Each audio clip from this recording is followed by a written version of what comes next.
Hello everybody. It's yet another beautiful Monday with fresh memories from last night's brand new Heartland episode. 3 episodes into the season, Heartland is finally getting on track with serious subjects and original plots.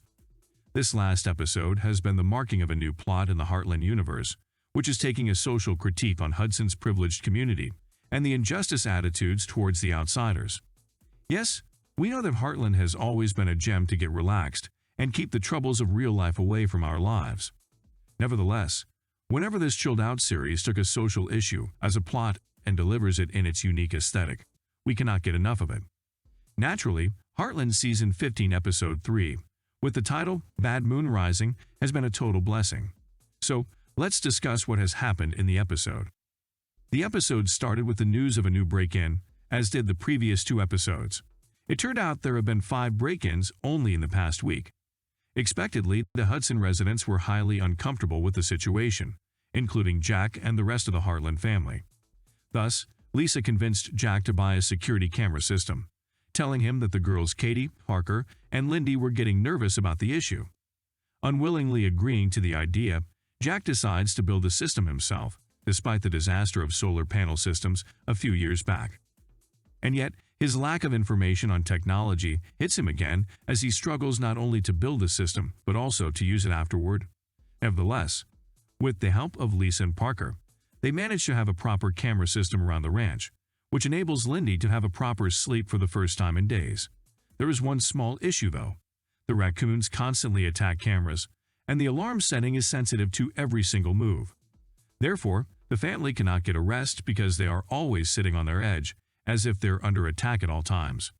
Still, it's better than feeling unsafe under a possible attack, and thus they decide to keep the security system regardless.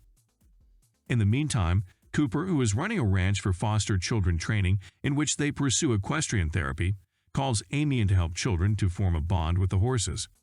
Amy accepts the offer and starts to provide training sessions to the children. However, a child named Mac, who is tasked with brushing Challenge the horse, gets scared out of nowhere and reflects his nervousness onto the horse by calling it Stupid Horse. Naturally, Challenge gets unrest and scares him off even more. At that point, another child named Logan comes in and calms Challenge down. Amy is surprised by all of this because she was neither expecting Challenge to act this way, nor seeing a child, Logan, being such natural with the horses. Upon this incident, Amy and Logan start to form a friendship, and she shows him how she is able to tame the wild horses. Logan gets attached to Challenge while enjoying spending time with the horses in general as Amy appreciates his natural talent. However, Logan lets her know that he will leave soon as his father will be out of prison. The other boy, Mac on the other hand, continues to provoke Challenge by torturing the poor horse. Witnessing the torture scene, Logan stops Mac by telling him that what he is doing is wrong. Then, Mac turns his attention on Logan and starts to provoke him into a fight. Thankfully, they avoid any serious action, at least for now. Meanwhile, Paula, who is a so-called prominent and yet also a problematic figure in the Hudson community, forces Lou to shut down the therapy center because she believes the children are the ones who are responsible for the break-ins. She even slightly threatens Lou by saying that if she wants to keep her position as the mayor, she needs her and her friends' votes. Thus, if she wants the votes, she needs to do whatever they want. This political pressure forces Lou to check on the center. While visiting the center, she has a chat with Cooper on the business and offers him to check his books. Cooper unwillingly accepts the offer. It turns out that Cooper is very bad in accounting and has been spending heavily, to the point that the therapy center might go bankrupt. Lou warns him on the issue and tells him that there might be some ways to fix this problem by spending more wisely. However, Cooper, who is highly fixed on the fundraising gala that he is organizing, ignores Lou's offer as he feels uncomfortable discussing his finances. He believes that once he manages to raise money in the gala, he will be out of debt and everything will be all right. In the gala, however, we see a totally different picture as the event disappoints everyone, especially Cooper. The fancy gala, to which Cooper has invested in high numbers with the hope of it will pay off, is ruined by Paula as she impiously interrupted Cooper's speech and accused the children of the center of being criminals who threaten the safety of the Hudson. Baffled by Paula's action, Cooper becomes speechless, and Paula manages to do what she came to do. She leaves the event with other friends of hers, including some potential donors. As if things were going so well, Logan and Mac get into a fight as Mac provokes him once again. Amy and Cooper stop them in shock. Logan, who throws the first fist, and thus seems to be the one who initiated the fight, lets them know that Mac has been torturing the challenge.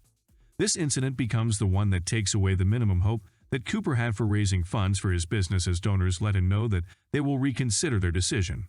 This mess of a night turns even worse when our Heartland family returns to the ranch. They see a window is broken. Shocked by the scene, they question why the security system didn't work. It turns out Jack mistakenly shut down the entire system while trying to turn off the camera alone. Jack enters the house, prepared to face the burglars. However, when he goes inside, he sees nobody except for a highly damaged house. The scene breaks Jack as he feels horrible for not being able to protect his family and home. The episode ends there and builds up a perfect story for the upcoming episode. We're highly excited for next week and cannot wait for Heartland to hit us with a similar, but maybe even harsher social commentary this time. What do you think of Bad Moon Rising? Did you enjoy the episode as much as we did? Let us know what you think in the comments below, and don't forget to like, subscribe, and share the video. Thank you for watching. See you soon.